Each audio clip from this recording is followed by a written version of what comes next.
la nourriture, quand on prend plaisir à manger. Et, et à partir de là, j'ai commencé à me sentir mieux, à me sentir, comment dire, plus en paix avec moi-même déjà.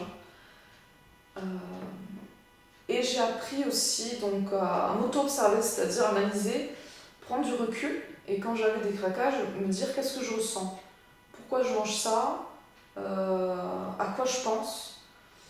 Et donc j'ai réussi à... Voilà, je m'apercevais bien que quand j'avais des émotions négatives, bah, je comblais, un peu comme camoufler, je voulais pas que mes émotions elles sortent, je sais pas, j'ai pas appris à gérer mes émotions négatives, j'ai appris à les gérer en mangeant, en camouflant. Et donc déjà, j'ai fait un cheminement à ce niveau-là, apprendre à accepter d'avoir des émotions négatives et laisser venir, les accepter. Et donc à partir de ce moment-là, j'ai eu moins de craquage. Et également, si j'étais quelqu'un de... Donc j'avais des émotions négatives, donc je mangeais mal, mais aussi j'avais une tendance boulimique. Je pouvais manger beaucoup. Je pouvais facilement manger plus d'une baguette de pain avec du fromage, avec du pâté, des gâteaux, enfin... vraiment, je me pétais le vide, quoi.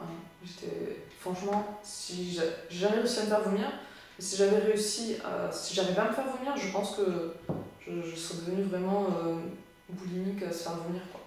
Et vraiment, je me dis heureusement que j'ai jamais réussi à me faire vomir, je déteste ça. Parce que sinon, ça aurait pu aller beaucoup plus loin. Mais voilà, j'avais cette tendance à être boulimique.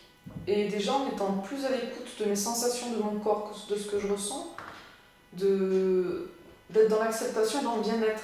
Je mange, je prends plaisir à manger ça, c'est pas physiologique, mais je prends plaisir à manger, et à partir du moment où je sens que ça va être trop, ben je vais arrêter de le manger. Et je vais pas manger pour combler un vide, pour camoufler des émotions négatives. Et donc, même si j'avais des craquages, j'ai réussi à avoir une évolution à ce niveau-là, je mangeais moins.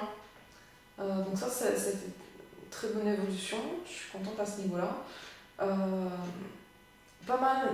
Bon, j'ai pas mal de choses à dire, je pense, au niveau des craquages.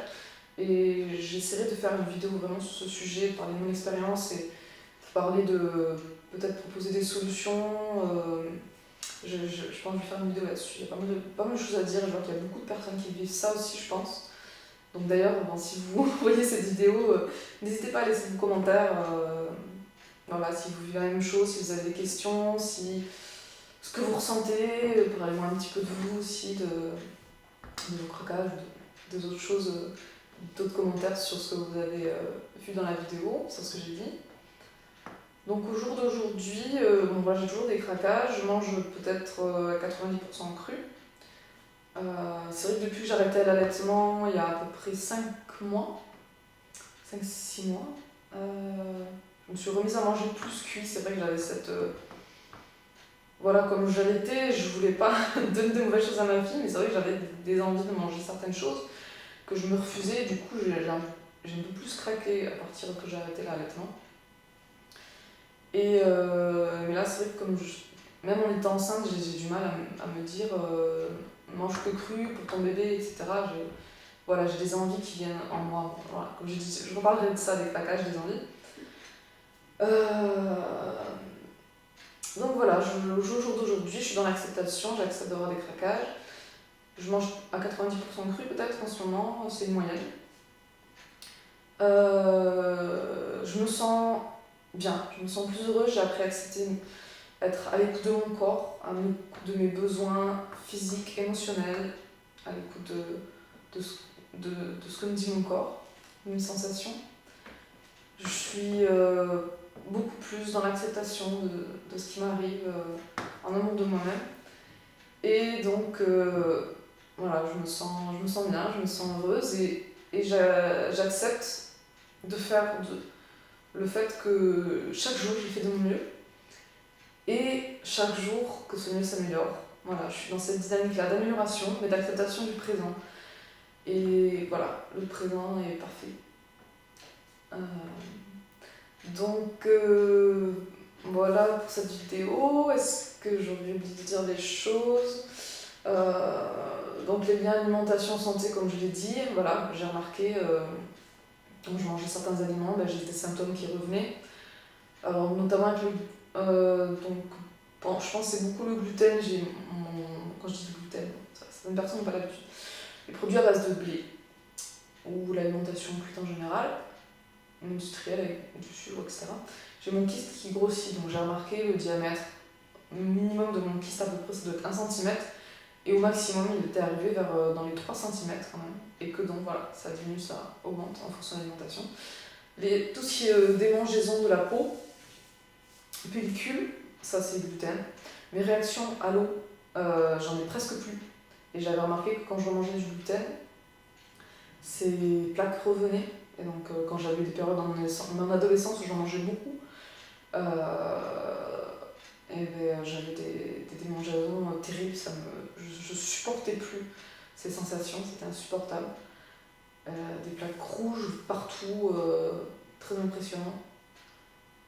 Donc, produits laitiers, bah, ça c'est plutôt le symptôme, c'est sortie du mucus, cheveux gras, acné.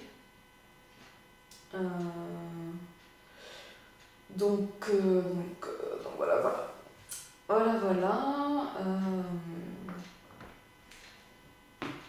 Je pense que j'ai fait le tour un petit peu de mon histoire, mais c'est vrai que c'est pas facile de tout se rappeler. Il nous arrive plein de choses toutes ces années, il nous arrive plein de choses. Donc en tout cas, j'essaierai de faire des vidéos thématiques sur ce thème de l'alimentation, de la santé, en fonction des aliments. Vous verrez un petit peu, voilà, je prépare des petites choses. Donc voilà, je vous dis à bientôt pour une prochaine vidéo. Ciao, ciao! Donc, petit complément à la vidéo sur mon témoignage, mon expérience alimentation santé. Donc, j'ai oublié de préciser que depuis que je mange cru, j'ai plus tous ces problèmes de santé. J'avais dit que la première fois où je mangeais cru, j'avais été en super forme. Et bien, depuis que je mange cru, j'ai plus de gastro. Les seules fois où j'ai le nez qui coule, c'est quand je vais manger principalement des produits laitiers. Ou même certains, quand je sens, quand il y a des odeurs de parfum ou quand il y a des molécules dans l'air comme ça, je rejette le nez qui coule. Mais sinon, voilà, j'ai plus toutes les maladies qu'on peut avoir l'hiver ou régulièrement tous les ans. Donc ça, c'est super, vraiment. Et ce que je voulais rajouter aussi, c'était par rapport à ma deuxième grossesse. Donc la première, je suis devenue enceinte juste après une période de très mauvaise alimentation, où je pesais 65 kg à peu près quand je suis devenue enceinte. Et donc là, quand je suis devenue enceinte pour cette deuxième grossesse, je mangeais cru déjà je m'étais remis au cru depuis un moment. Et puis donc je pesais dans les 57 kg, on va dire. Et donc là, pour cette deuxième grossesse, vraiment complètement différente, j'ai senti la fécondation de l'ovule.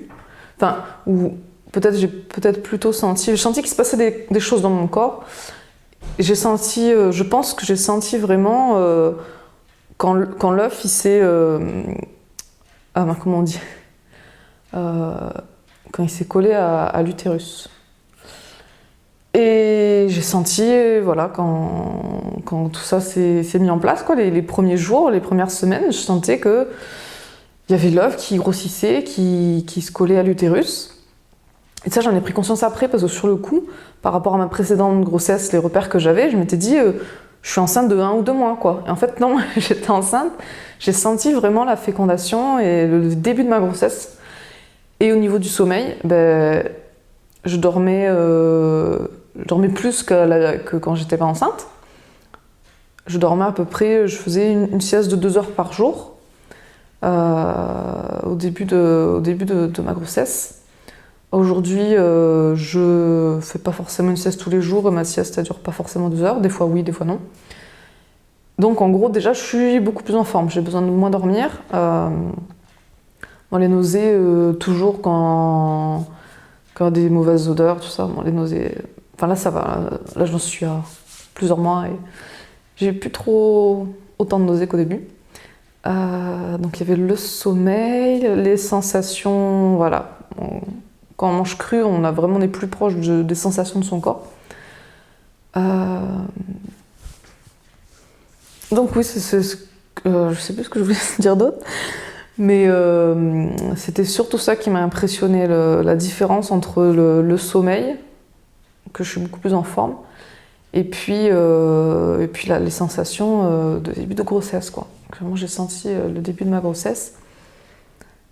Sinon, la grossesse se passe très bien. Donc voilà, je prévois aussi un accouchement à domicile. Donc voilà, c'était pour le petit complément des liens alimentation-santé. Ciao ciao!